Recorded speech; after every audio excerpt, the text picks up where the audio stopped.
امام۔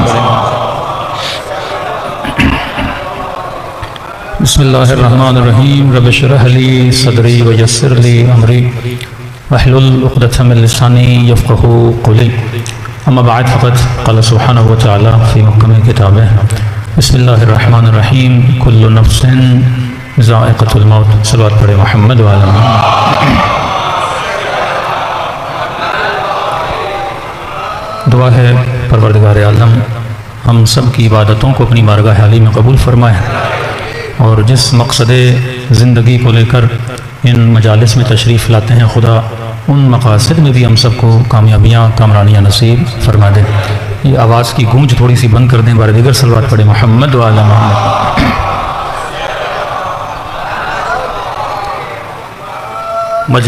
مجلس ترحیم اور اعلان خداوندی کہ کل نفس ذائقۃ الموت، کہ ہر نفس نے موت کا مزہ چکھنا ہے، موت کا ذائقہ چکھنا ہے۔ میں ہمیشہ کہتا ہوں کہ عقیدوں میں اختلافات پائے جاتے ہیں، یہاں تک کہ اللہ کے عقیدے میں بھی اختلاف ہے۔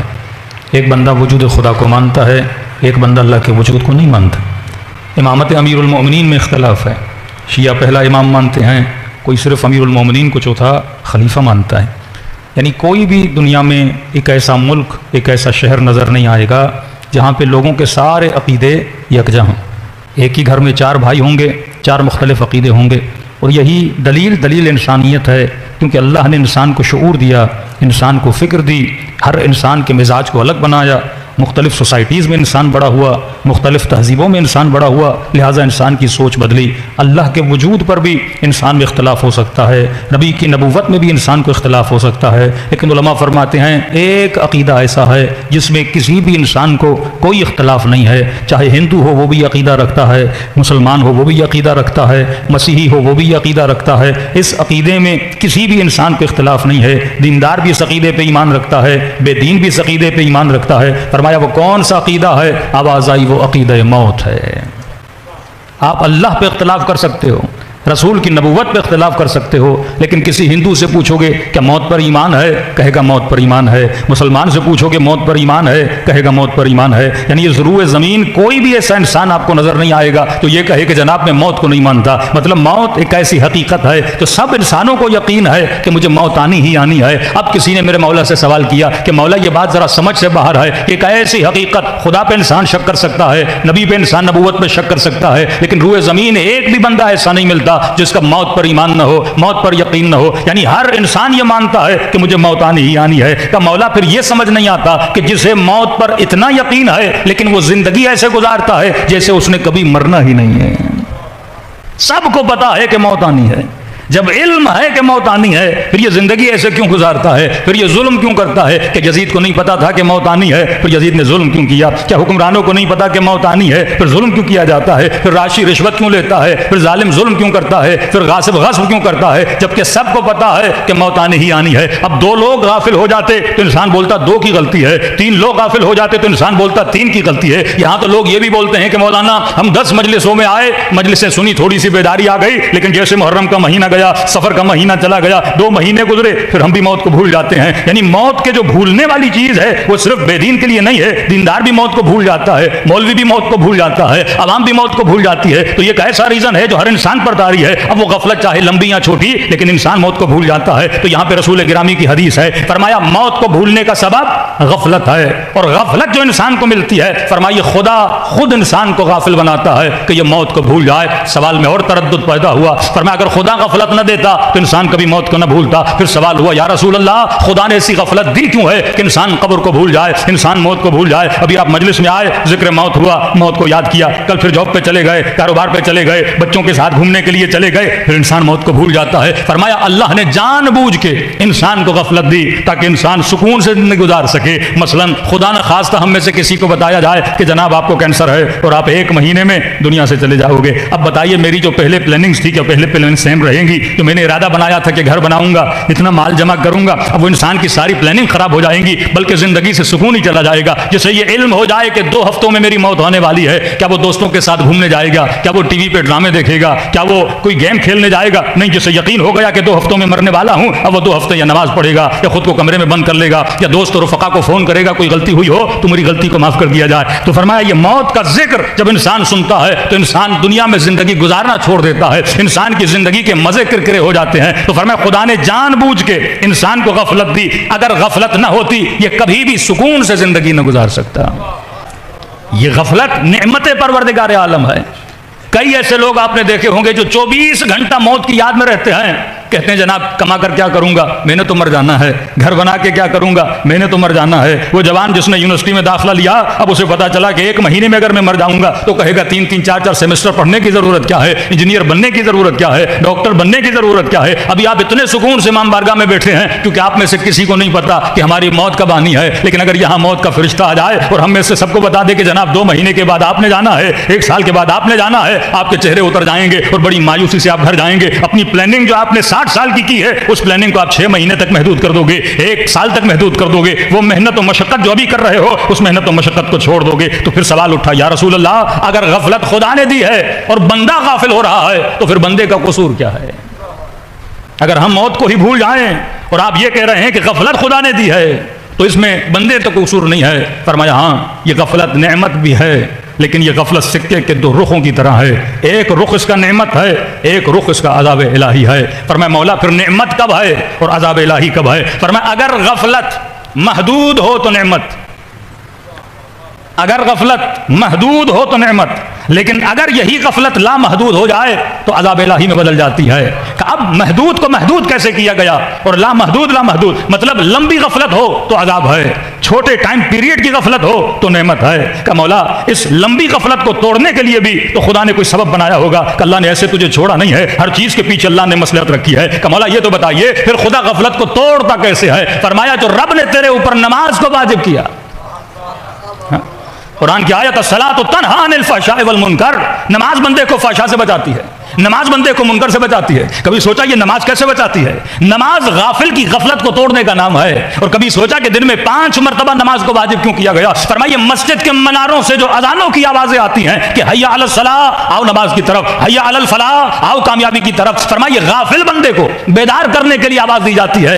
تبھی فرمایا کہ نیند بھی غفلت ہے. غفلت کا مطلب کیا؟ کہ انسان کو کسی چیز کا پتہ نہ ہو. آپ یہاں رات کو سو رہے ہیں, آپ کی بیوی باتیں کر رہی ہے, آپ کے بچے بات کر رہے ہیں, آپ کا بھائی بات کر رہا ہے, آپ کا کوئی کلیگ بات کر رہا ہے, کیونکہ آپ نیند میں ہو, آپ غافل ہو, ان کی باتوں کو سن نہیں رہے ہو, آنکھوں سے ان کو دیکھ نہیں رہے ہو, تو نیند غفلت ہے. تو فرمایا اس غفلت سے بیدار کرنے کے لیے اس نے صبح کی نماز کو واجب کیا کہ جب آواز آتی ہے حیا علی الصلاۃ, حیا علی الفلاح, تو آواز آتی ہے نیند کی غفلت سے بیدار ہو جا. تو دنیا میں صرف سونے کے لیے نہیں آیا, تو رب کی عبادت کے لیے آیا ہے.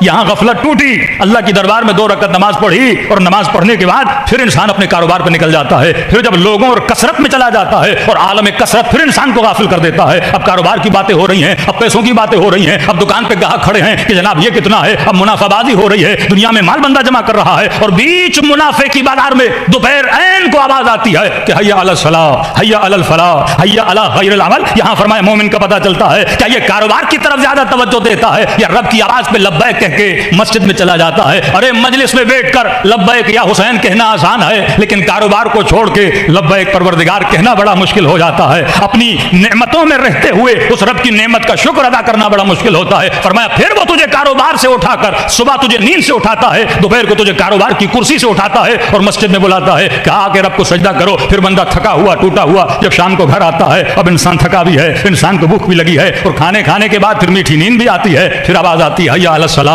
حیا علی الفلاح, آؤ نماز کی طرف. مطلب اس خواب غفلت میں جانے سے پہلے بھی خود کو بیدار کرو, اور نیند غفلت میں اٹھنے کے بعد بھی خود کو بیدار کرو, اور بیچ دن کے کاروبار میں بھی خود کو بیدار کرو. تو فرمایا 5 مرتبہ رب تجھے غفلت سے بیدار کرتا ہے اور سجدے دلوا کے بتاتا ہے, تجھے حیات کا مقصد بتاتا ہے کہ انسان یہ کائنات ابدی نہیں ہے, اسی مٹی پہ سجدے کرو اور 2 سجدے کرو. پہلے کا فلسفہ یہ ہے کہ تجھے مٹی سے بنایا گیا ہے, دوسرے کا فلسفہ یہ ہے کہ تجھے اسی مٹی میں ملایا جاتا ہے. فرمایا غفلت کے توڑنے کے اور بھی سبب ہیں. بیسک سبب جو اللہ نے واجب کیا وہ نماز ہے، کچھ اسباب تو نے خود پیدا کرنے ہیں، فرمایا ہفتے میں 1 مرتبہ قبرستان جایا کرو تاکہ غفلت کو توڑا کرو، نعمتوں کے احساس کو اپنے وجود کو دلانے کے لیے ہاسپٹل جایا کرو تاکہ صحت کی نعمت کا احساس ہو، بندہ غافل نہ ہو جائے۔ اللہ نے دانت دیے ہیں، ہم نعمت سے غافل ہیں، اللہ نے کڈنیز دی، ہم نعمت سے غافل ہیں، اللہ نے صحیح سالم قلب دیا، ہم نعمت سے غافل ہیں، اللہ نے ولایت امیر المومنین دی، ہم اس نعمت سے غافل ہیں، اللہ نے نیک ماں باپ دی، ہم نعمت سے غافل ہیں، اللہ نے تن پہ لباس دیا، ہم نعمت سے غافل ہیں، پیٹ بھوکا نہیں، ہم نعمت سے غافل ہیں۔ یہ ساری نعمتیں جو خدا نے دی ہیں، فرمایا آہستہ آہستہ خود کو بیدار کرو، ہفتے میں 1 مرتبہ قبرستان جایا کرو، کبھی غریبوں کی بستیوں میں جایا کرو، کبھی بیماروں کی عیادت کے لیے جایا کرو۔ عجیب جملہ امیر المومنین کا، مولا فرماتے ہیں جب زیادہ خوشی تجھے ہو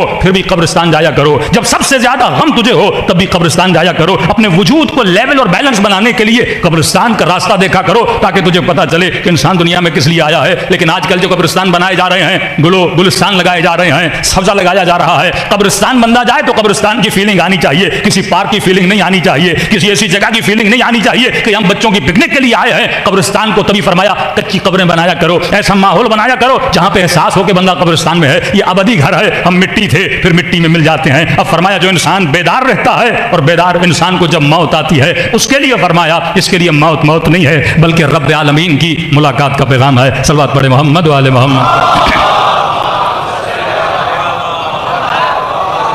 بار دیگر صلوات پڑھے محمد و آل محمد۔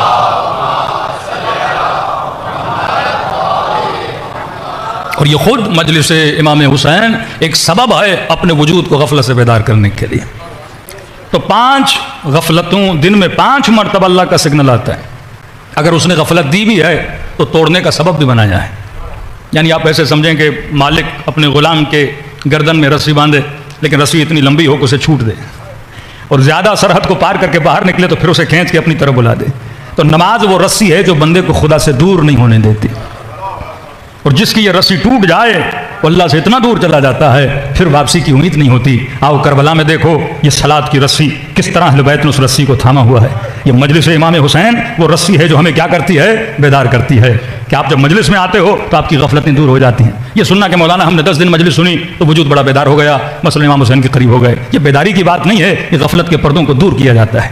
مجلس امام حسین نماز پروردگار عالم وہ وائپر ہے، جس طرح گاڑی کا شیشہ صاف ہوتا ہے اسی طرح یہ قلب کے وجود کے شیشے پہ جو دھوند پڑی ہوئی ہے یہ مجلس حسین اس کو وائپ کر دیتا ہے، اسے صاف کر دیتا ہے، پھر انسان کو نظر آتا ہے۔ تبھی امیر المومنین نے بڑی پیاری روایت ہے، فرمایا دنیا جب عقل مندوں کو دیکھتی ہے تو یہ دیکھتی ہے کہ جناب نے پیسہ کتنا بنایا، جناب کی دوستیاں کتنی ہیں، جناب کے رشتے کتنے مضبوط ہیں، لیکن امیر فرماتے نہیں، اقیس الناس، یا رسول خدا کی حدیث ہے، اقیس الناس، سب سے عقل مند بندہ وہ ہے جو اکثر ذکر موت کرتا ہے۔ سب سے عقل مند بندہ وہ ہے جو اکثر کیا کرتا ہے؟ ذکر موت کرتا ہے۔ رسول بیٹھے تھے، اصحاب محفل میں آئے اور ایک بندے کی بے تحاشا تعریفیں کرنے لگے، یا رسول اللہ فلاں صاحب بڑے اچھے ہیں، کاروبار بڑا کامیاب ہے، دوستوں کے ساتھ اٹھنا بیٹھنا بڑا اچھا ہے، فلاں اچھا ہے، فلاں اچھا ہے۔ جب اتنی تعریف کی تو رسول نے کہا یہ تو بتاؤ جب وہ آپ کی محفل میں بیٹھتا ہے کیا موت کو یاد کرتا ہے؟ کیا ذکر موت کرتا ہے؟ کہ نہیں یا رسول اللہ۔ کہ پھر اتنا اچھا نہیں ہے۔ اچھے ہونے کا ریزن جو رسول بتاتے ہیں وہ کیا ہے؟ ذکر موت کرنا۔ جو لوگ موت کو یاد کریں وہ کبھی ظلم نہیں کرتے۔ یہ غفلت موت ہے کہ 33,000 لوگ فلسطین میں مارے جاتے ہیں۔ یہ غفلت موت ہے جو انسان لوگوں کے حقوق کو غصب کرتا ہے۔ یہ غفلت موت ہے کہ بھائی بھائی کے حق پہ ڈاکہ مارتا ہے۔ یہ غفلت موت ہے کہ شوہر بیوی کے حقوق کو غصب کرتا ہے۔ یہ غفلت موت ہے کہ اولاد والدین کی نافرمان بن جاتی ہے۔ ورنہ اگر انسان کو موت یاد دلائی جائے، دیکھیے کربلا والوں کے پاس کوئی جادو کی چھڑی نہیں تھی، ایک فارمولہ ہے جو اہل بیت نے بتائے ہیں، آپ اور میں اگر اس فارمولے پہ عمل کریں گے تو ہم کامیاب رہیں گے۔ امام حسین نے یہی چاہا تھا نا کہ حر کو حبیب تک پہنچایا جائے۔ اب حر حبیب جیسا کیسے بنے جب تک وہ حبیب کے فارمولہ پہ عمل نہیں کرے گا؟ جناب یوسف قرآن میں فارمولہ بتا رہے اللہ رحم ربی، اگر خدا رحم نہ کرتا پھر بتا رہے ان نفس لامارۃ بالسوء، یہ نفس انسان کو گمراہ کر دیتا ہے۔ یہ فارمولے بتا رہے ہیں، یہی فارمولہ آپ کا بچہ کا عمل کرے، میں عمل کروں تو ہم کامیاب ہو جائیں گے۔ لیکن اسی فارمولے پہ بڑے سے بڑا عالم، بڑے سے بڑا زاہد، بڑے سے بڑا دعوے دار جو میں متقی ہوں، اگر فارمولے عمل نہیں کرے گا تو عابد برسیسا کا واقعہ آپ کے سامنے ہے۔ قارون کون ہے؟ حضرت موسیٰ کا کزن ہے، یعنی نبی خدا کا کزن ہے، لیکن دشمن حضرت موسیٰ بن گیا کیونکہ اس نے فارمولے پہ عمل نہیں کیا۔ رسول خدا کے پاس یا رسول اللہ غریب ہوں غریب ہوں غریب ہوں، نبی نے فرمایا اگر امیر ہو جاؤ تو شاید ہم سے دور ہو جاؤ۔ نہیں یا رسول اللہ میں دور نہیں ہوں گا۔ نبی نے کہا ٹھیک ہے، دعا کی، مال بڑھا مال بڑھا، نبی کے قرب میں تھا، پھر کہا کہ مال بڑھا ہے تو باہر کوئی فارم ہاؤس بناؤں تو باہر چلا گیا، بکریاں بڑھی۔ اب جب کہا کہ زکات دو تو کہا کہ اتنی محنت سے میں نے کمایا، میں کیوں دوں؟ وہ فارمولہ جو ویسے خدا نے بتایا تھا کہ تعلقات میں اس نے گھر نہ جانا کہ یہ تعلقات تجھے تباہ و برباد کر دیں، کہ دنیا میں رہو لیکن اس طرح نہ رہو کہ یہ دنیا تجھے خدا سے کیا کر دے، غافل کر دے۔ مسافر ہو، کپڑے آج پہنے میلے ہو کے بدن سے اتار دو، اب بندہ کہے میں نے کپڑے اتارنے نہیں ہیں، مجھے کپڑوں سے بڑا عشق ہے، تو یہی کپڑے اس کے وبال جان بن جائیں گے۔ فرمایا اولاد سے اتنی محبت نہ کرنا۔ کبھی فرمایا جب سکرات الموت کا وقت آتا ہے تو انسان سب سے پہلے، یہ وہ وقت ہے جہاں پہ شیطان اسے اللہ کے قریب نہیں جانے دیتا، فرمایا سب سے زیادہ کوشش کرتا ہے کہ اس کے ایمان کو لوٹا جائے۔ پوچھا معصوم کس چیز کے ذریعے اس کے ایمان کو لوٹتا ہے؟ فرمایا اس کے تعلقات کے ذریعے۔ سب سے زیادہ جس چیز سے اس نے دنیا میں محبت کی ہے اسی چیز کے ذریعے اس کو کیا کرے گا، گمراہ کرے گا۔ اور فرمایا اعمال کو جس طرح مجسم کیا جاتا ہے، مثلا بیٹے سے بہت زیادہ محبت تھی، شیطان اس کے سامنے عالم مثال میں اس کا بیٹا لائے گا، اس کے گلے پہ چھری رکھے گا، کہے گا میری بات مانو ورنہ تیرے بیٹے کے گلے کو کیا کر دوں گا، کاٹ دوں گا، کلمہ پڑھو گے تو تیرا بیٹا کٹ جائے گا۔ بہت بڑے ایک عابد تھے، کہتے ہیں جب سکرات کا وقت آیا تو بچے بار بار کہہ رہے ہیں اپنے باپ کو کہ بابا کلمہ پڑھو کلمہ پڑھو، لیکن کہہ رہے ہیں گویا اس کی زبان پہ قفل لگ گیا، یہ کلمہ نہیں پڑھ رہا۔ اور جب اس کی حالت بحال ہوئی تو اس سے پوچھا کہ ہم آپ کو اتنا کہہ رہے تھے کلمہ پڑھو کلمہ پڑھو کلمہ پڑھو، آپ کلمہ کیوں نہیں پڑھ رہے تھے؟ تو اس بندے خدا نے اپنی زندگی میں ایک سب سے مہنگا قالیچہ لیا تھا، بہت مہنگا تھا، اور اس نے اپنے صندوق میں وہ چھپا کے رکھا تھا۔ ہر انسان کو کسی نہ کسی چیز سے محبت ہو، کسی کو گاڑی سے بہت زیادہ محبت ہے، بچے کو کھلونوں سے زیادہ محبت ہے، کسی کو اپنے چھوٹے بچے سے زیادہ محبت ہے، تو اس نے وہ قالیچہ چھپا کے رکھا تھا اور کہا کہ جب تم کہتے تھے کلمہ پڑھو تو میں نے دیکھا کوئی شخص کریہ الوجہ میرے سامنے کھڑا ہے اور کہتے کلمہ پڑھو گے تیرے قالیچے کو آگ لگا دوں گا۔ کب قالیچے سے اتنی محبت تھی لہذا میں کلمہ نہیں پڑھ رہا تھا۔ اسی طرح اگر بیٹے سے محبت ہے تو بیٹے کو سامنے لایا جائے گا۔ یہ جتنی محبتیں ہیں یہ انسان کے سامنے آتی ہیں۔ حدیث سے معصوم ہے، فرمایا جب سکرات کا وقت آتا ہے تمہارے زندگی میں جو محبتیں تھیں ایموشنز تھے اس کو اللہ کیا عطا کرتا ہے، جسم عطا کرتا ہے۔ فرمایا سب سے پہلے ایک جسم آئے گا تمہارے سامنے، تم اس سے پوچھو گے کہ بتاؤ تم کون ہو، میں مرنے والا ہوں، کہاں تک میرا ساتھ دو گے؟ تو آواز آئے گی کہ میں تمہاری اولاد ہوں۔ مطلب اولاد کی محبت کو خدا جسم دے گا، کہے گی میں تمہاری اولاد ہوں۔ پھر یہ جو مرنے والا شخص سے پوچھے گا کہاں تک میرے ساتھ چلو گے، تو یہ آواز دے کر کہے گی کہ بابا ہم صرف قبر تک آپ کے ساتھ ہیں، اس سے زیادہ ہم آگے نہیں چل سکتے۔ فرمایا پھر ایک اور جسم آئے گا، پوچھے گا کہ تم کون ہو، آواز آئے گی میں وہ تمہارا محنت میں جمع کیا ہوا مال ہوں، آج تمہاری مدد کرنے آیا ہوں۔ پوچھے گا اے میرے مال کہاں تک میرے ساتھ چلو گے، کتنی میری مدد کرو گے؟ یہ مال کہے گا کہ میں اتنی مدد کر سکتا ہوں، آپ کے لیے کفن کا بندوبست کر دوں گا، آپ کے لیے تابوت کا بندوبست کر دوں گا، آپ کے لیے قبر کن کا بندوبست کر لوں گا، کسی کراچی کی اچھی جگہ پہ قبر آپ کے لیے خرید سکتا ہوں، اتنا ساتھ میں آپ کا دے سکتا ہوں۔ اولاد کہے گی قبر تک، مال کہے گا ساز و سامان خرید سکتا ہوں۔ فرماتے ہیں ایک تیسرا جسم آئے گا، اس کو کہے گا کہ تم کون ہو، آواز دے کر کہے گا میں وہ ہوں جس پر تم نے زندگی میں سب سے کم توجہ دی تھی۔ کہا کہاں تک ساتھ چلو گے؟ کہا قبر میں بھی تیرے ساتھ ہوں، برزخ میں بھی تیرے ساتھ ہوں، قیامت میں بھی تیرے ساتھ ہوں، لیکن میں بہت کمزور ہو چکا ہوں، بہت نحیف ہو چکا ہوں۔ پوچھے گا تم قیامت تک میرے ساتھ چلو گے، بتاؤ تو صحیح تم کون ہو؟ کہ میں وہی ہوں جس کی طرف کم توجہ دی تھی۔ کہ کیا نام ہے تمہارا؟ آواز آئے گی میں تمہارا عمل ہوں۔ تم نے سب سے زیادہ جس چیز پہ کم توجہ دی تھی وہ اپنی عمل کی طرف کم توجہ دی تھی۔ یہ بتاؤ نماز کے اوپر کتنا فوکس کیا تھا، نماز شب کے اوپر کتنا فوکس کیا تھا، قرآن کی تلاوت دن میں تم نے کتنی بار کی تھی، اپنے وقت کے امام سے کتنی بار تم نے باتیں کی تھی، اپنے رب عالمین سے کتنی دیر باتیں کی تھی۔ حاسبو قبل ان تحاسبو، اس سے پہلے کہ تمہارا حساب و کتاب کیا جائے بتا تم نے اپنا حساب و کتاب کتنا دیا تھا۔ آیت اللہ العظمہ دستغیر گناہان کبیرہ میں فرماتے ہیں اگر ہر انسان یہ 40 فارمولے یاد کر لے کہ یہ وہ فارمولے ہیں جو میری زندگی کو تباہ کرتے ہیں، وفات کی جنان پڑھ لے یہ وہ فارمولے ہیں جو جنت کی کنجیاں بنتی ہیں، 24 گھنٹے میں انسان تھوڑی کیلکولیشن کرے کہ واقعا میں نے آج کتنی جنت کمائی ہے اور کتنی جہنم کمائی ہے، یہ وہی انسان ہے جو اپنا عمل بناتا ہے۔ تو فرمایا اولاد قبر تک چلے گی، بیوی مرنے کے بعد ہی طلاق ہو جاتی ہے، پیسہ صرف قبر تک کام آتا ہے، لیکن جو چیز ہمیشہ تمہارے ساتھ رہتی ہے وہ تمہارا عمل ہے۔ یہ 1 گھنٹہ جو مجلس امام حسین میں آئے ہو یہ کئی کروڑوں گھنٹے بن کے عالم برزخ میں تمہاری مدد کریں گے۔ اور ایسے نہیں فرمایا، فرمایا موت ایک ایسا راستہ ہے، موت مایوسی کا نام نہیں ہے، موت انسان کے لیے مایوس تو وہ ہو جس کے ذہن میں یہ تصور ہو کہ زندگی دی اینڈ ہو گئی۔ ہمارے یہاں اینڈنگ کا تصور نہیں ہے، ہمارے یہاں موت ایک مرحلہ ہے جس کو انسان طے کرتا ہے۔ اور عالم برزخ میں اگر نیک ہوگا تو امیر المومنین کی زیارت ہوگی، رسول خدا کی زیارت ہوگی، اپنے احباب و اقربا کی زیارت ہوگی، شہداء کی محفل میں جائے گا۔ تبھی فرمایا مومن کی موت سے کبھی مایوس نہیں ہوتا، کیونکہ مومن کے لیے موت موت نہیں ہے بلکہ اہل بیت کی زیارت کا پیغام ہے۔ صلوات پڑھے محمد و آل محمد۔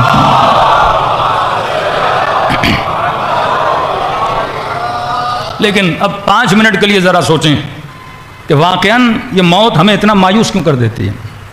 3 طرح کے لوگ ہیں جو موت کو فیس کرتے ہیں۔ پہلا وہ جو موت کو دیکھ کے، میں نے کہا نا دیندار بے دین لا دین کوئی بھی طبقہ ہو، پتہ تو ہے موت آنی ہے، لیکن جب پتہ ہے موت آنی ہے تو موت کو دیکھ کے ان کا ریئیکشن کیا ہوتا ہے؟ جنازوں میں تو وہ بھی جاتے ہیں، کہ سیاستدانوں کے جنازے نہیں ہوتے، کہ جنرل کرنل کے جنازے نہیں ہوتے، سب کے جنازے ہوتے ہیں نا. لیکن یہ جو جنازوں میں بھی آتے ہیں جن کو پتہ ہے کہ یہ جناب جو تخت پہ بیٹھا تھا، اتنا ظلم کیا تھا، پورا ملک کو لوٹ کے چلا گیا، یہ بھی تو قبر میں چلا گیا نا، لیکن وہی جنازوں میں آنے کے بعد بیدار کیوں نہیں ہوتے ہیں؟ تو موت کو دیکھ کر 3 طرح کے ریئیکشن ہوتے ہیں. ایک بندہ جب موت کو دیکھتا ہے وہ دیکھ کر اندیکھی کر دیتا ہے، یعنی پتہ ہے آنی ہے لیکن کہتا ہے دیکھا جائے گا جب آئے گی. ایک تو یہ. دوسرا بندہ وہ جو موت کو دیکھتا ہے اور اتنا دیکھتا ہے کہ یہ دنیا میں بھی مایوس ہو جاتا ہے، یعنی موت کی سوچ اس کی زندگی کو تاریک بنا دیتی ہے. اب وہ جس نے موت کو دیکھ کر اندیکھی کیا، کم از کم اس نے دنیا کے مزے تو لیے. مطلب غفلت بھی تو انسان کو خوش رکھتی ہے نا. انگریز شراب کیوں پیتے ہیں؟ وہ جتنا ٹینشن اور برڈن ہوتا ہے شراب پینے سے وہ غافل ہو جاتے ہیں، اور جتنی دیر غافل لیتے ہیں اتنی دیر وہ خوش رہتے ہیں. مطلب اس کو کینسر ہے لیکن اب کینسر سے غافل کیسے وہ نشہ کر دیتا ہے، اب نشے میں وہ غفلت میں سو رہا ہے. یہ جتنے نشائی پلوں کے نیچے سوتے ہیں نا وہ آپ سے زیادہ خوش رہتے ہیں. پڑھا لکھا آدمی آفس میں کام کر رہا ہے، اچھی گاڑی میں بیٹھا ہے لیکن لاکھ ٹینشن اس کے، لیکن یہ روڈ پہ سو رہا ہے، 1 نمبر کا نشائی آدمی ہے، لیکن آپ دیکھو گے ہنس رہا ہے، خوش بیٹھا ہوا ہے، اسے کوئی پرواہ نہیں کہ گرمی ہے، سردی ہے، ملک کے الیکشن کا کیا ہو رہا ہے، ملک کا کیا ہوگا، بجٹ کا کیا ہوگا، اس کا کیا جائے، کیونکہ نشے نے اسے کیا کر دیا؟ غافل کر دیا. ابن سعد امام حسین کو مارنے کے لیے آ رہا ہے لیکن سکون کے ساتھ بیٹھا ہوا ہے. یہ سکون غفلت والا سکون ہے، یہ وہ سکون نہیں جو خدا رسول گرامی کو دیتا ہے. سکون تب رہتا ہے کہ جب بندہ بیدار ہو اور سکون میں ہو. آپ جو سائیکٹرسٹ ڈاکٹرز ہیں، جب آپ کو زیادہ ڈپریشن، بیماری، انزائٹی، پینکس آتے ہیں تو وہ کیا کرتے ہیں؟ نیند کی گولی دے دیتے ہیں. یہ بھی ایک طرح کا نشہ ہے نا، کہ بندہ بیدار رہے گا کہیں اس کے دماغ کی نسیں نہ پڑ جائیں. تو کہا کہ یہ گولی کھلا دو، گولی کھائے گا نیند آئے گی. تو نیند کیا ہے؟ غفلت ہے. تو 8 گھنٹے سوئے گا تو 8 گھنٹہ ٹینشن اس کا کیا ہوگا؟ انکریز نہیں ہوگا، ڈیکریز ہو جائے گا. 8 گھنٹہ اس ٹینشن کو بھول جائے گا. تو غفلت شراب اسی لیے پی جاتی ہے تاکہ انسان کیا ہو جائے؟ غافل ہو جائے. اب سوال یہ ہے کہ ایک مومن جب ٹینشن میں آتا ہے وہ کیا کرے؟ نشہ حرام، شراب حرام، غلط جگہوں پہ جانا حرام، یہ خود کو کس طرح سکون میں لائے؟ تو کہا الا بذکر اللہ تطمئن القلوب.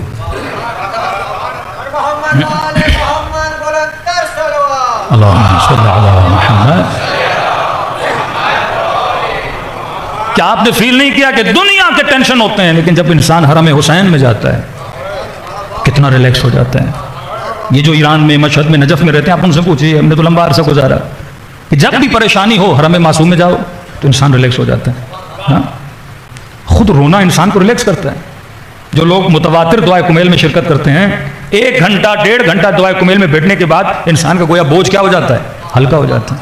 محرم کے دنوں میں لوگوں کا اسٹریس ختم ہو جاتا ہے، لوگوں کے ڈپریشن ختم ہو جاتے ہیں، کیونکہ خود غم حسین میں رونا انسان کے وجود کے اندر کے ٹینشن کو کیا کرتا ہے؟ نکال دیتا ہے. اب فرمایا رو بھی تو اس محبت کے لیے رو جو جائز محبت ہے. تو اللہ نے اس جسم کے اندر جو پرابلمز ہوتی ہیں خدا نے بھی اس کا وے آؤٹ بتایا ہے، شیطان نے بھی اس کا وے آؤٹ بتایا ہے، لیکن وہ ناجائز طریقہ بتاتا ہے، اللہ جائز طریقہ بتاتا ہے. تو پہلا وہ طبقہ جو موت کو دیکھ کر اندیکھا کر دیتا ہے، کم از کم اس انسان کی جو دنیا ہے وہ مزے میں گزرتی ہے. دوسرا وہ طبقہ ہے جو اتنا ذکر موت کے اندر داخل ہو جاتا ہے اس کی دنیا کی زندگی بھی کیا ہو جاتی ہے؟ تاریک ہو جاتی ہے. جاب پہ کیوں جاؤں؟ میں تو مر جاؤں گا. کماؤں کیوں؟ میں تو مر جاؤں گا. بچوں کا، اولاد کا، گھر کا کیوں سوچوں؟ میں نے تو مر جانا ہے. مطلب 24 گھنٹہ یہ اسی ڈپریشن میں رہتا ہے کہ میں مر جاؤں گا، لہٰذا میں کیا کروں. تو مطلب اس کی نہ آخرت رہتی ہے نہ دنیا رہتی ہے. خسران دنیا اور خسران آخرت. جیسے بعض شکی لوگ ہوتے ہیں، جیسے بعض وہم میں مبتلا لوگ ہوتے ہیں، یعنی 24 گھنٹہ جناب موت کا سوچ رہا ہے، اب لہٰذا دنیا میں مزہ نہیں آئے گا، ہوٹل پہ جائے گا، کھانا کھانے مزہ نہیں آئے گا، 4 لوگوں کے ساتھ بیٹھے گا، بات کرنے مزہ نہیں آئے گا. فرمایا تیسرا طبقہ ہے مومنوں کا طبقہ. یہ موت کو دیکھتے ہیں، اس کی حقیقت کو ایکسیپٹ کرتے ہیں اور سمجھتے ہیں کہ موت ایک مرحلہ ہے جو ہر انسان پہ آنا ہے. آج والد گیا کل میں جاؤں گا، آج بھائی گیا کل دوسرا بھائی چلا جائے گا، بیوی بھی یہ سوچے ایک دن شوہر چلا جائے گا، اولاد بھی یہ سوچے کہ ایک دن باپ چلا جائے گا. موت ایک مرحلہ ہے، موت اینڈنگ کا نام نہیں، ایک مرحلہ ہے. فرمایا یہاں پر من ثقلت موازینہ فہو فی عیشۃ راضیہ. دنیا کے حکمران عیاشیاں کرتے ہیں، مالدار لوگ عیاشیاں کرتے ہیں، اللہ کی نافرمانیاں کرتے ہیں. فرمایا میں نے بھی تمہارے لیے عیش کا بندوبست کیا، میں نے بھی تمہارے لیے عیاشی کا، عیش کا مطلب ایسا کام جس میں انسان کو لذت آئے. فرمایا من ثقلت موازینہ، جس کا وزن وہاں پہ زیادہ ہوگا. کس کا وزن؟ عمل کا وزن وہاں پہ زیادہ ہوگا. فہو فی عیشۃ راضیہ. کیا کمال کا جملہ اللہ نے کہہ دیا. وہ عیش کرے گا لیکن ایسا عیش جس عیش میں وہ راضی رہے گا. یہاں کے نشئی اور شرابی جب عیش کرتے ہیں اور آپ جب ہوش میں آتے ہیں پوچھو کہ آپ اس کام سے راضی ہو، کہے گا نہیں میں خود بیدار ہوں لیکن عادت سے مجبور ہوں۔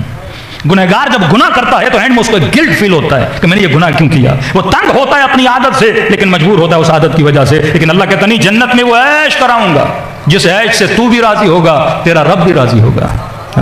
لیکن فرمایا من خفت موازینہ فامہ ہاویہ، لیکن جس کا وزن وہاں کم ہوگا پھر وائے ہے اس بندے پر۔ میں چھوٹی سی مثال دیتا ہوں، جن لوگوں نے 40 کا سفر کیا، آپ نجف سے پیدل کربلا جاتے ہو، پتہ نہیں 60-70 کلومیٹر یا کتنا فاصلہ ہے، تھوڑا فاسٹ چلو تو 3 دن میں انسان پہنچ جاتا ہے، سلو چلو تو انسان 5 دن میں۔ اب آپ نے نجف سے پہلے پول سے جب پیدل چلنا شروع کیا تو کوئی بندہ اپنے ساتھ اتنا پانی نہیں اٹھاتا، کھانا نہیں اٹھاتا، زیادہ راہ نہیں اٹھاتا، ایک کانفیڈنس ہوتا ہے کہ راستے میں سبیلیں لگی ہیں، راستے میں موقب لگے ہیں، پانی پلانے والے ہیں، کھانا کھلانے والے ہیں، لہٰذا یہ 3 دن سفر بھی کر لیتا ہے، اسے کوئی پریشانی نہیں ہوتی۔ لیکن آپ کو بولا جائے کہ جناب کراچی سے حیدرآباد کا سفر آپ نے پیدل کرنا ہے، اور بندہ یہی نیچر لے کے نکلے کہ راستے میں پانی مل جائے گا، راستے میں کھانا مل جائے گا، مجھے کوئی کھلا دے گا، مجھے کوئی سلا دے گا، اب یہ چلے گا تو صحیح 5 روٹیاں لے کے چلے، 2 بوتل پانی کی لے کے چلے، یہ بحریہ ٹاؤن تک نہیں پہنچے گا، پانی بھی ختم ہو جائے گا، روٹیاں بھی ختم ہو جائیں گی، اب آگے گرمی بھی ہے، راستے کی سختی بھی ہے، یہ ذلیل بھی ہوگا، یہ پیاسا بھی ہوگا، یہ بھوکھا مر جائے گا۔ یہی خدا سمجھانا چاہتا ہے کہ مرنے کے بعد تم نے برزخ میں پیدل ایک سفر کرنا ہے، اگر اس سفر کے لیے زیادہ راہ نہیں ہے تو ذلیل ہو جاؤ گے، خار ہو جاؤ گے، خفت میں مارے جاؤ گے۔ فرمایا لیکن اگر تمہارے پاس سفر زیادہ راہ موجود ہے تو پھر پریشانی کی ضرورت نہیں ہے۔ جس طرح 40 کے سفر میں عزاداروں کا موقف لگا ہوا ہے، اسی طرح برزخ کے سفر میں تمہارے عمل کے موقف ہونے چاہیے۔ اگر عمل کا موقف اور سبیل لگا ہے تجھے کبھی پیاس سے موت نہیں آئے گی، لیکن گنہگار جب وہاں پیاسا ہوگا تو فرمایا زقوم کھلایا جائے گا، فرمایا حمیم کھلایا جائے گا۔ وہ جو اس کا گندا عمل ہے وہ پانی بن کے آئے گا لیکن گرم پانی ہوگا، وہ جو اس کا گندا عمل ہے وہ کانٹے دار غذا بن کے آئے گی، اس کے گلے کو چیر کے پھاڑ دے گی، لیکن فرمایا جو مومن ہوگا اور عمل کے ساتھ آئے گا اسے آب کوثر سے نوازا جائے گا، اسے صحبت امیر المومنین سے نوازا جائے گا۔ تبھی فرمایا کسی عالم کو جب بیٹے نے خواب میں دیکھا کہ بابا اگر دنیا واپس بلائے اور زندگی میں ایک کام کرنے کے لیے بولا جائے بتاؤ آپ کون سا کام کرو گے؟ کہ میرے لال اگر واپسی ہو تو اس ایک دن میں ایک ہی عمل انجام دوں گا، وہ کون سا عمل ہے؟ فرمایا اپنے مولا امام رضا کی زیارت کو جاؤں گا۔ کہ بابا وہ کیوں؟ کہ اگر دنیا میں ایک مرتبہ رضا کی زیارت کے لیے گیا وہ ایک زیارت کے بدلے میں 3 مرتبہ عالم برزخ میں مجھ سے ملنے کے لیے آئے۔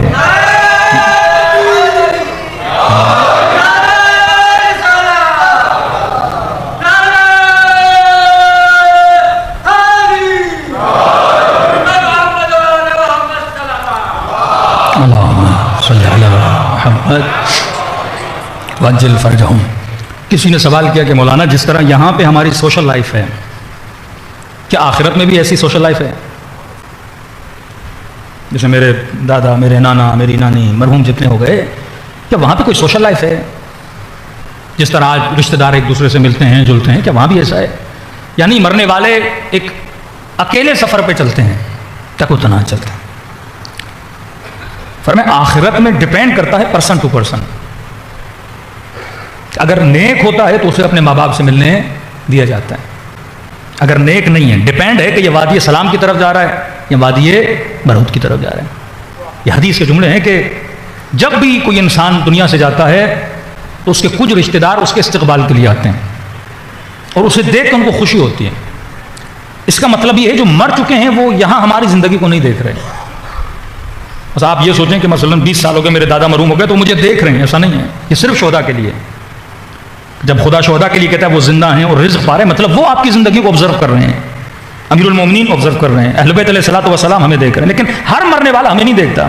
20 سال گزر جائیں شاید وہ اپنے بیٹے کو نہیں دیکھ رہا، اور وہاں یاد کرتے ہیں، انتظار میں رہتے ہیں کہ میرا بیٹا کب آئے گا۔ اور جب کوئی ان کے رشتہ داروں میں سے مر جاتا ہے اور وہاں اس سے ملاقات کرتے ہیں، فرمایا ان مرحومین کے چہروں پہ ایک خوشی کا عالم ہوتا ہے۔ کس طرح آپ مرحومہ ماں کو یاد کرتے ہو، ماں بھی مرنے کے بعد وہ آپ کے پیٹ میں آپ کو یاد کر رہی ہے، تبھی فرمایا مومن کے لیے موت خوشی کا پیغام ہے۔ جتنا اچھا ہوگا خدا اس کی والدہ کو اجازت دے گا، جب قبض روح ہوگی تو ماں سامنے کھڑی ہوگی، مرحوم باپ سامنے، وہ لینے کے لیے آتے ہیں کہ بیٹا چلو ہم تمہیں لینے کے لیے آئیں۔ تو حدیث کے جملے ہیں کہ وہ اس کو فیس کریں گے، اور فیس کرنے کے بعد وہ اس سے پوچھنا شروع کرتے ہیں میرا فلاں بیٹا زندہ ہے یا مر گیا، مطلب ان کو علم نہیں ہے، میری فلاں بیٹی زندہ ہے یا مر گئی، میری بہن زندہ ہے کہ مر گئی، میرا بھائی زندہ ہے کہ مر گئی۔ کہ مولا یہ سوال کیوں کریں گے؟ اگر مر گئی ہوتی تو ان کو کیا پتہ نہیں چلتا؟ جس طرح یہ مرا اس سے ملے، کیا وہ مرے وہ نہیں ملے؟ کا نہیں، وہ اس لیے پوچھتے ہیں کیونکہ نیک ارواح وادی السلام کی طرف جاتی ہیں۔ اور فرمایا وہ جواب سن کے کبھی خوش ہوتے ہیں کبھی غمگین ہوتے ہیں. کہ مولا خوش کب ہوتے ہیں کہ جب وہ یہ سنتے ہیں کہ نہیں ابھی تک مرا نہیں زندہ ہے تو خوشی ہوتی ہے, مطلب ابھی نہیں مرا, ملاقات کی امید ہے. لیکن فرمایا وہ غمگین ہوتے ہیں کہ مولا کب؟ فرمایا جب وہ یہ سنتے ہیں فلاں آپ کی بہن, فلاں آپ کا بھائی, فلاں آپ کا بیٹا یا آپ کی بیوی مر چکی ہے تو مایوس ہو جاتے ہیں کہ مولا مایوس کیوں ہوتے ہیں؟ کہ مایوس اس لیے ہوتے ہیں کیونکہ اگر مر چکا ہے تو ہم سے ملاقات نہیں ہوئی, ہم سے ملاقات نہیں ہوئی, اس کا مطلب وہ وادی السلام کی طرف نہیں آیا, وادی برہوت کی طرف چلا گیا ہے. تو فرمایا وہاں ڈیپینڈ کرتا ہے. دوسرا سوال, کیا مرنے والے جب چاہیں مرے ہوئے لوگوں سے مل سکتے ہیں؟ مطلب ماں باپ کا استقبال تو ہو گیا کہ یہ ہمیشہ ماں باپ کے ساتھ رہے گا. یہاں ایک مولائی اہل بیت کا چاہنے والا یہ کہے کہ مولانا میں مر جاؤں گا تو کیا وہاں پر 24 آورز اویلیبل ہوں کہ اہل بیت سے ملاقات کروں, شہداء سے ملاقات کروں, زہداء سے ملاقات کروں؟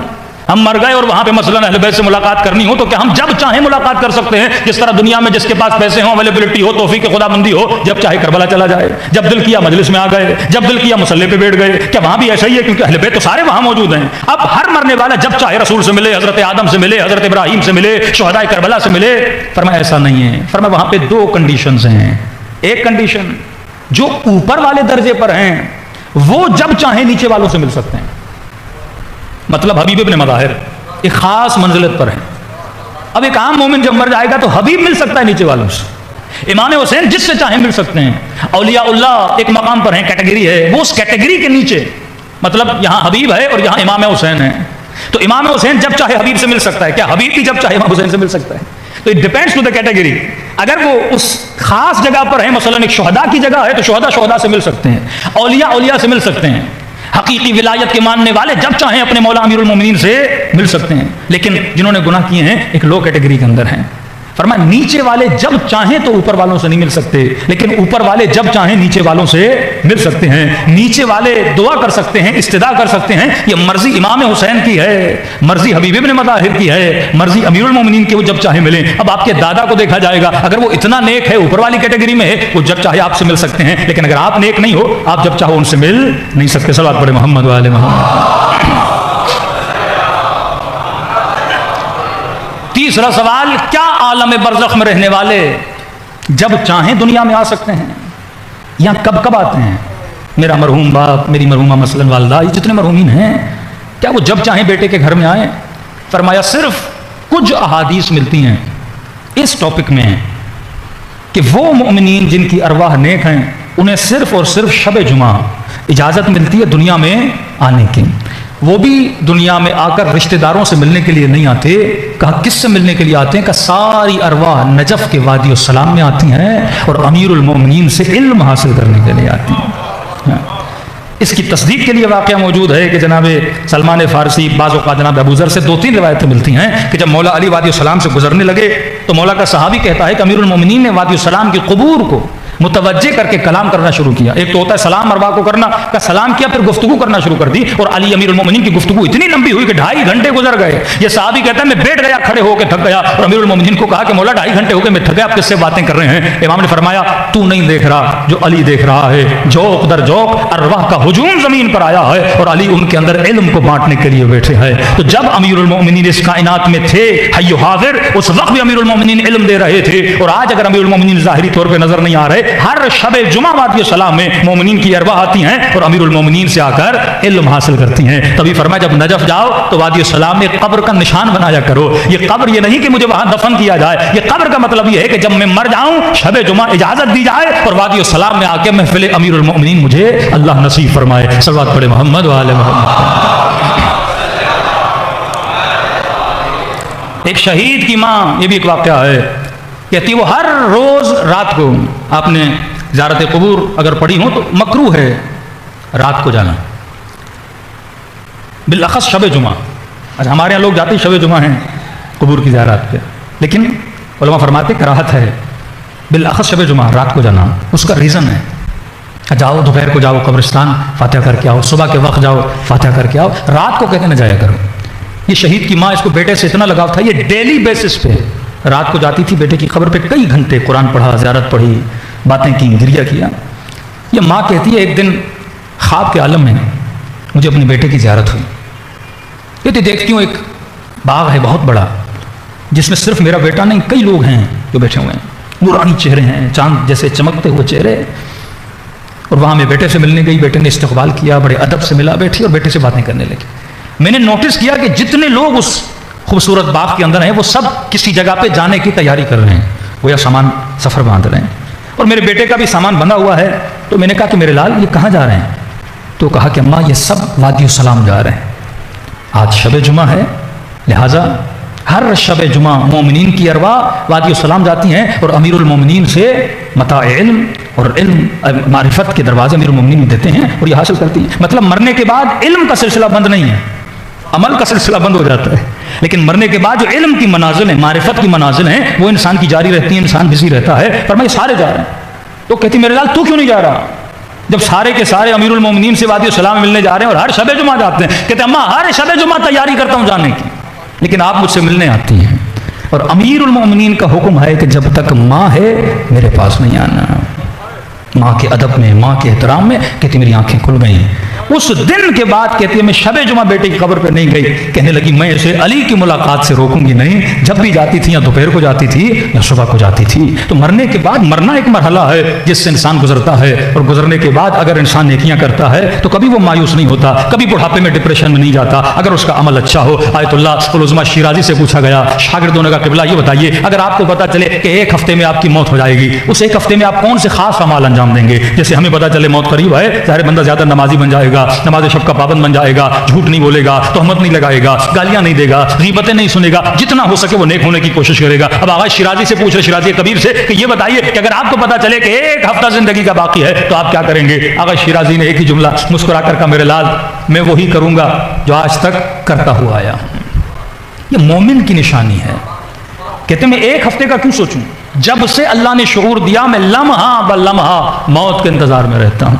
یہ اہل بیت کے جملے نے کہ ہم اہل بیت پہ فرق نہیں پڑتا کہ موت ہم پر آئے یا ہم موت پر آ جائیں، پر میں ایک موت ایک انگلی بھی نہیں بلکہ ایک لمحے کی مسافت سے تجھ سے دور ہے، ضرورت یہ ہے کہ تو موت کے لیے تیار ہو جائے۔ ہمارے ایک دوست ہے بالکل جوان، 27 سال کا جوان ینگ بچہ، بیٹھے بیٹھے ماہ مبارک رمضان میں اٹیک آیا، دنیا سے چلا گیا۔ نہ ماں نے سوچا تھا، نہ لے کر آ گئے، 4-5 دن میں کیڑے پڑ جاتے ہیں، دودھ لے کر آ گئے 3-4 دن میں خراب ہو جاتا ہے، کیونکہ عالم مادہ میں رہتے ہیں تو ہماری ایک سائیکی بن گئی ہے۔ سائیکی یہ ہے کہ ابھی میں جوان ہوں، مطلب یہ مادہ نیا ہے، لہٰذا جب بوڑھا ہو جاؤں گا تو پھر مجھے موت آنی ہے، تو جوانی میں نے موت کو یاد نہیں کرنا، بڑھاپے میں نے جا کے موت کو یاد کرنا ہے۔ جوانی کیوں موت نہیں آئے گی؟ کیونکہ میں مادہ ہوں۔ حالانکہ اہل بیت فرماتے موت مادے سے نہیں بنی، موت عالم تجردات سے بنی ہے۔ تبھی خدا جوان کو موت دے کے پیغام دیتا ہے، کبھی یہ نہ سوچنا کہ موت صرف بوڑھوں کے لیے ہے، موت بچے کو بھی آ سکتی ہے، موت جوان کو بھی آ سکتی ہے، موت بوڑھے کو بھی آ سکتی ہے۔ اس کا مطلب یہ ہے کہ لمحہ بلمحہ انسان کو موت کے لیے تیار رہنا ہے۔ تو جو زندگی بیداری میں گزرتی ہے وہ ایمان والی زندگی ہے، جو زندگی غفلت میں چلی جاتی ہے نہ ہم نے اتنا موت کو سیریس لینا ہے کہ گویا ہم دنیا کی زندگی کو بھول جائیں، بس یہ سوچنا ہے موت ایک مرحلہ ہے، جب اس نے آنا ہے یہ آ جائے گی۔ میں نے صرف اس موت کے لیے کیا رکھنا ہے؟ اپنے وجود کو تیار رکھنا ہے۔ یعنی اگر 10 منٹ کے بعد ملک الموت کہے کہ جناب تیار ہو جاؤ ہم نے آخرت کے سفر کے لیے جانا ہے، مجھے یہ نہ کہنا پڑے کہ ملک الموت مجھے 1 دن کی مہلت دو، نہیں میں 10 منٹ میں تیار ہو جاؤں کہ بھائی میں موت کے لیے تیار ہوں۔ یہ مومن ہوتا ہے کہ جس لمحے اس پر موت آئے یہ فی الفور موت کے لیے تیار ہو جائے، اور یہ وہی مومن تیار ہو سکتا ہے جو واجبات کی پابندی کرے اور محرمات سے بچنے کی کوشش کرے اور اپنے وجود کو ادب اور اسلامی تہذیب میں ڈھال کے رکھے۔ صلوات پڑھے محمد و آل محمد۔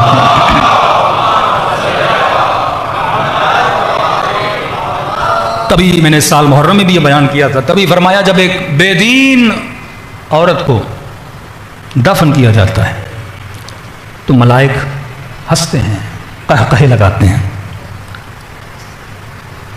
تو یہ پوچھے گی مرنے والی کہ فرشتوں ہنس کیوں رہے ہو؟ تو کہیں گے کہ جب تو نے اپنے بدن کو نامحرموں سے چھپانا تھا تب تم نے نہیں چھپایا، اور آج اتنا تم نے خود کو کفن میں لپیٹا ہوا ہے۔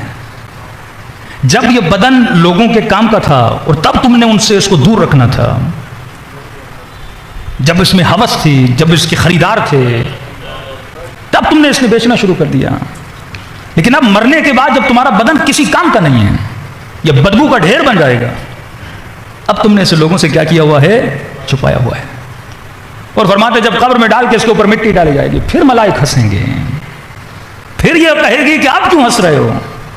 کہتے جب تو دنیا میں تھی تو نے گھر کے اندر رہنا تھا، تو کبھی بازاروں میں گھومتی رہی، کبھی ادھر کبھی ادھر، کہ سیدہ سے پوچھا نا کہ بہترین خاتون کون سی ہے؟ فرمایا جو اپنے گھر کے اندر رہتی ہے، فرمایا جب تم نے گھر کے اندر رہنا تھا اس وقت باہر رہی، اور آج جب کسی کام کی نہیں ہو تو آج خود کو قبر کے اندر بند کر رہی ہو۔ یہی سوال ہم سے ہوں گے کہ جب تم نے دنیا میں کچھ کرنا تب نہیں کیا۔ مرنے والا روئے گا، اللہ کہے گا جب یہاں تھے تو دنیا میں رونا تھا تمہیں، دعائے کمیل میں جا کے تم نے گڑگڑانا تھا، توبہ کے آنسو تب تم نے بہانے تھے، اور آج مرنے کے بعد آنسو بہارے تو فرمائے اس آنسوؤں کی کوئی قدر و قیمت نہیں ہے۔ مرنے کے بعد آوازیں دے گا امیر المومنین یا رسول اللہ امام حسین میری مدد کو آئیے، آواز آئے گی دنیا میں تو نے ہمارے ساتھ کنیکشن بنانا تھا، وہاں تو تو نے نہیں بنایا، لذتوں میں بھول گئے، رشوتوں میں بھول گئے، گناہوں میں بھول گئے، غفلتوں میں بھول گئے۔ اللہ کہتا ہے نا جب نعمتیں دیتا ہوں تو بھول جاتے ہیں، مصیبتیں آتی ہیں تو یا اللہ پکارنا شروع کر دیتا ہے کہ عجیب بندہ ہے، پھر شفا دیتا ہوں پھر بھول جاتا ہے۔ تو مرنے کے بعد تو مصیبت میں ہر بندہ یاد کرتا ہے، مزہ تب ہے جب بندہ نعمتوں میں خدا کو یاد کرے، خوشیوں میں خدا کو یاد کرے، جب حال اچھا ہو تب انسان اپنے رب کو کیا کرے، یاد کرے۔ فرمائے ہر گنہگار ریزن دے گا جس طرح دنیا میں ریزن دیتا ہے۔ جوان تو نے گناہ کیوں کیا، امیر تو نے گناہ کیوں کیا، کہے گا خدایا میں جوان تھا، جوانی تھی، شہوت تھی، حسن بہت دیا تھا تو نے، خریدار بہت تھے میرے۔ بلیم کرے گا خدا کو کہ تو نے حسین بنایا تھا، نہ بناتا تو میرے خریدار نہ ہوتے، تو نے مجھے بہترین جسم دیا تھا لہٰذا دیکھنے والے بہت تھے، خریدنے والے بہت تھے۔ اچھا دوسرے سے کہے گا تو نے گناہ کیوں کیا، اے خدا پیسہ تو نے دیا، مالدار تو نے بنایا، پیسہ نہ دیتا تو میں گناہ نہ کرتا، پیسہ دیا لہٰذا میں نے عیاشیاں کی۔ اچھا تو نے گناہ کیوں کیا، اے خدا تو نے پاور دیا تھا۔ کل کسی مفتی کو سن رہا تھا کہ یزید کو پاور خدا نے دیا ہے، یزید کو خلیفہ خدا نے بنایا ہے، یزید کو حاکم خدا نے بنایا ہے۔ تو جب آج کا مفتی بول رہا ہے کہ کل کے قیامت میں یزید نہیں بولے گا تو نے حاکم بنایا تھا، تو نے پاور دیا تھا، تو نے طاقت دی تھی، کہ آج جس طرح انما ولیکم اللہ ورسولہ یاتی اللہ وتی رسول اول الامر منکم، آج کا حاکم یہی بولتا ہے نا میں اول الامر ہوں، تو مجھے کس نے حکومت دی ہے، اللہ نے دی ہے، پاور اللہ نے دیا ہے۔ کہتے ہیں یہ تینوں طبقے خدا کو بلیم کریں گے، تو کہ اللہ بھی چپ بیٹھے گا؟ جب کائنات کے حسین کہیں گے کہ رب اگر تو حسین نہ بناتا تو ہم گناہ نہ کرتے، اللہ کی آواز آئے گی میرے یوسف کو بلایا جائے۔ دربار الہی میں کہتے ہیں جب حضرت یوسف داخل ہوں گے تو ان کے ہوش اڑ جائیں گے کہ یہ بھی تو حسین تھا، اسے بھی تو گناہ کی دعوت ملی لیکن اس نے نہیں کیا۔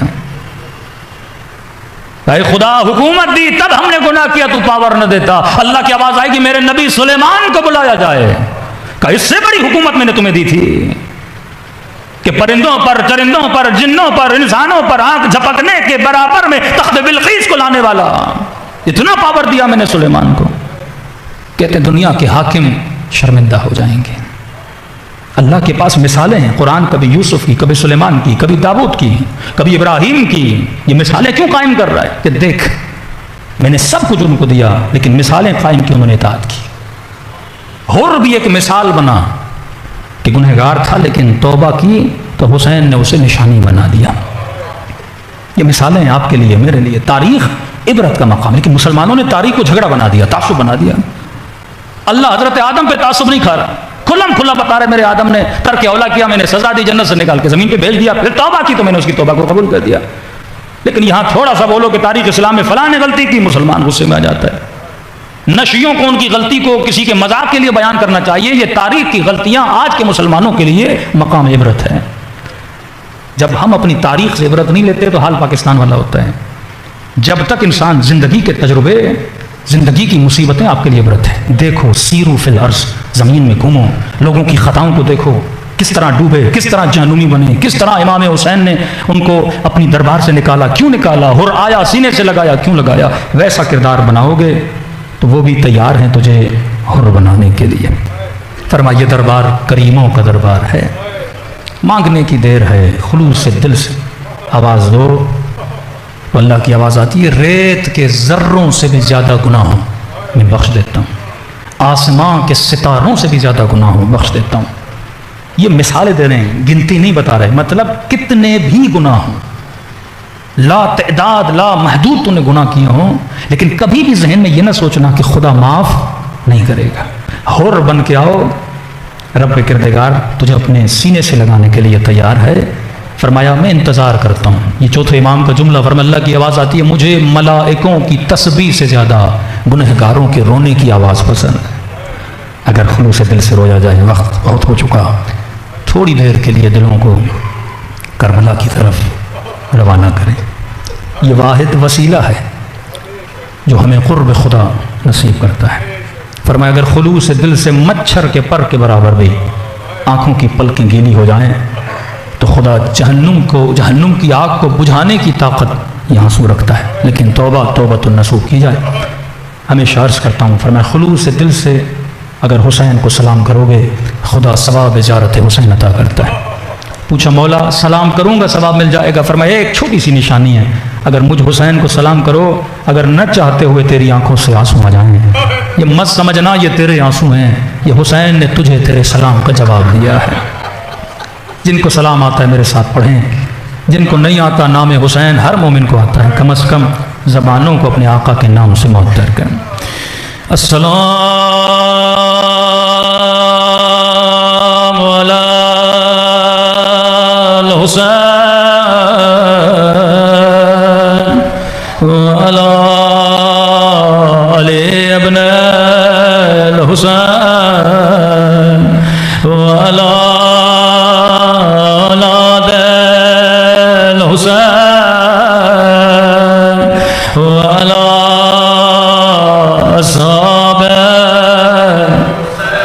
بلند آواز سے السلام علی الحسین وعلی علی ابن سب مل کے وعلی اولاد الحسین وعلی اصحاب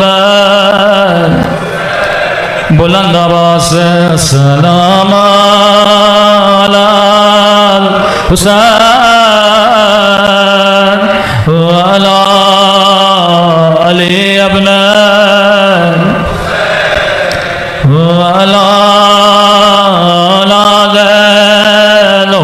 الحسین وعلی اصحاب. میرا سلام زینب کی لٹی ہوئی چادر پہ،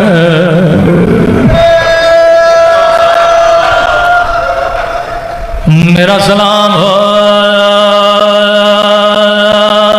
جلے ہوئے امام پہ، میرا سلام رسیوں میں بندھی ہوئی کلائیوں پہ، میرا سلام ان ننے سے رخساروں پہ جن کا رنگ بدل رہا. عجیب مصیبت کے جملے ہیں یہ امام زمانہ کے جملے ہیں.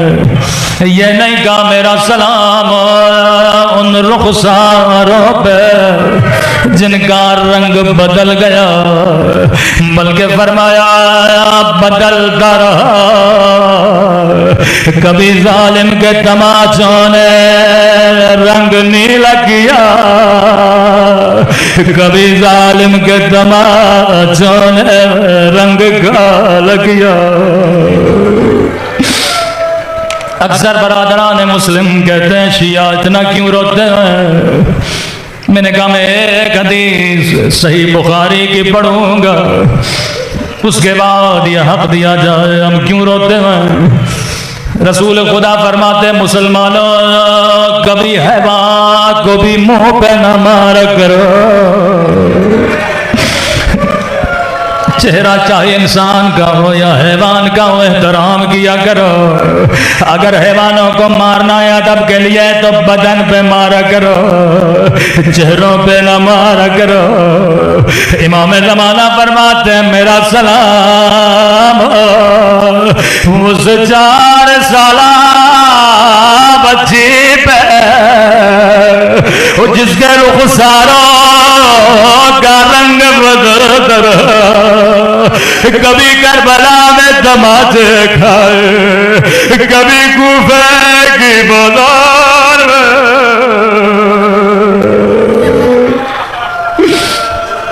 اللہ جانے امام زین العابدین پہ کیا گزرے. اگر بات چھوٹی سی بچی کی ہوتی تو شیعہ برداشت کر جاتے، لیکن حدیث کے جملے ہیں کبھی حیوان کو بھی چہرے پہ نہ مارا کرو. میرے مولا فرماتے ہیں میرا سلام ان زخمی ہونٹوں پہ، میرا سلام ان خشک ہونٹوں پہ اور جن پہ ظالم چھڑی مار تھا. کہا کبھی حیوان کے چہرے پہ بھی نہ مارا کرو.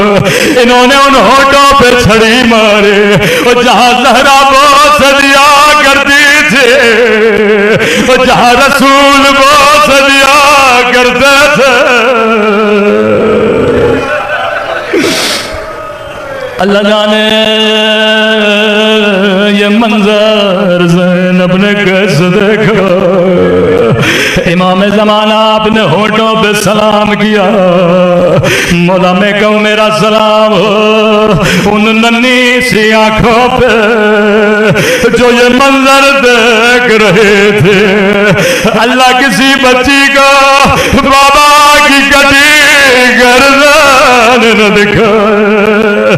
اللہ کسی بچی کو بچپن میں یتیم نہ بنائے. رو کے فریادیں کرتی رہے نہ مارو میرا غریب بابا، نہ مارو میرا پیاسا بابا.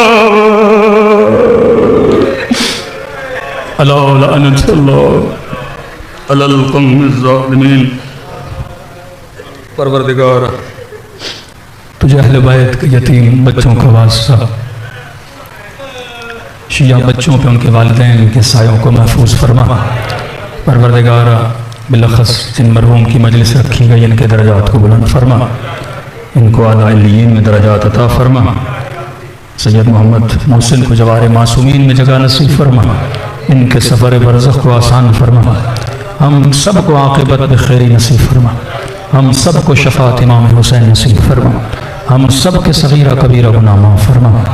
ہماری نسلوں کو سیرت علی اور آل علی پہ چلنے کی توفیق نصیب فرما.